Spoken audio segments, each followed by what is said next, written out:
The story of the Ford Cortina begins in the early 1960s under the internal codename Project Archbishop.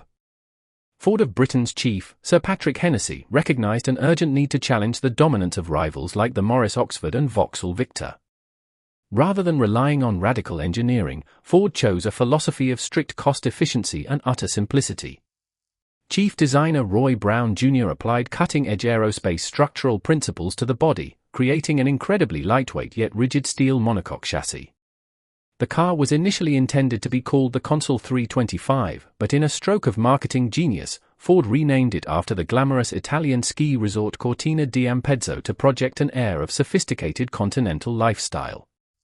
When the car launched in September 1962, model availability was initially straightforward, featuring a choice between standard and deluxe trims in a two-door saloon.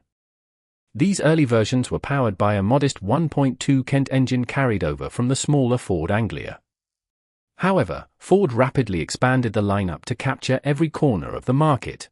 In early 1963, the four-door saloon arrived alongside a highly practical four-door estate offering buyers a more robust and comfortable motorway cruiser. Performance enthusiasts were soon catered for with two legendary additions to the range. First came the Cortina GT in the spring of 1963, which paired the 1.5-litre engine with a twin-choke Weber carburetor, a sharper camshaft, and a sports exhaust to deliver a spirited 78 brake horsepower. This was followed by a legendary collaboration with Colin Chapman to create the Lotus Cortina for motorsport homologation.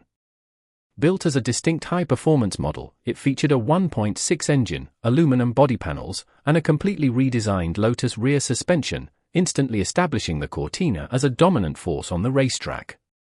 The final major phase of development arrived in October 1964 with a comprehensive new look, referred to by enthusiasts as the Mark 1B.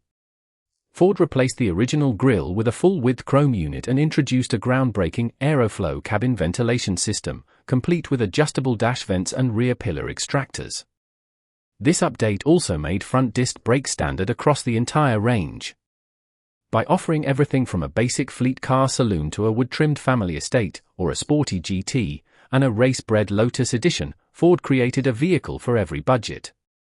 This brilliant tiering of model availability ultimately allowed the Cortina to exceed all internal sales targets, and comfortably surpass 1 million units built before making way for its successor in late 1966.